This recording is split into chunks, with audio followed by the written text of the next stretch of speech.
সপ্তাহ খানিক ধরে চলছে টানা বৃষ্টি। বাংলার একাধিক জায়গায় জমা জলে নাজেহাল হতে হচ্ছে সাধারণ মানুষকে। তমলুকের চিত্রটাও সেরকমই। বর্ষার জলে তলিয়ে গেল তমলুকের লালদিঘি।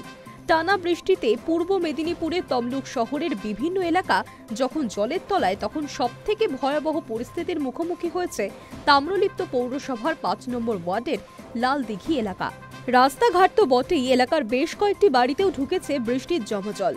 জল যন্ত্রণায় অতিষ্ঠ হয়ে অবরোধে সামিল ক্ষুব্ধ বাসিন্দারা। তমলুক পাশকরা রাজ্য সড়ক অবরোধ করে প্রশাসনের হস্তক্ষেপের দাবি করেছেন তারা। বাসিন্দাদের অভিযোগ, প্রত্যেক বছর বর্ষার সময় এই সমস্যার মুখোমুখি হতে হয় তাদের। বছরের পর বছর ধরে লালদিঘি এলাকায় নিকাশি ব্যবস্থায় বেহাল দশার কারণেই বর্ষার জল, পুকুর, ড্রেন, পথ সবকিছু মিলিয়ে একাকার হয়ে যায়। ফলে কোথায় রাস্তা আর কোথায় জলাশয় তা চেনা দেয়। পাশাপাশি বাড়িতে জল ঢোকা তো রয়েছেই, সেই সঙ্গে দুর্ঘটনাও ক্রমবর্ধমান। ঠিক আছে, জলার, ড্রেনের, পুকুরের সব জল একসাথে চলে আসছে।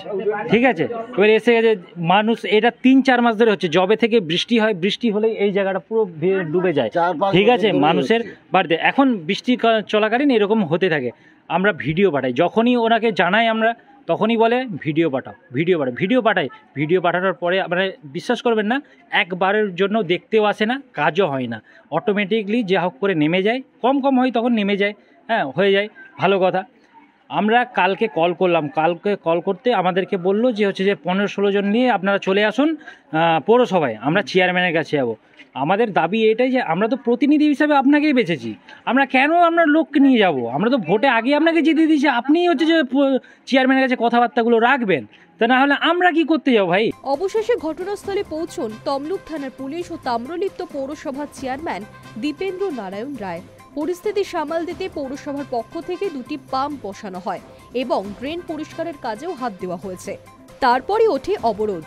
এই বিষয়ে পৌরসভার চেয়ারম্যান দীপেন্দ্র নারায়ণ রায় বলেন, খবর পাওয়া মাত্রই এলাকা পরিদর্শন করা হয়, 2টি পাম্প বসানো হয়েছে, পাশাপাশি ড্রেন পরিষ্কারের কাজও শুরু হয়েছে। Hi news network.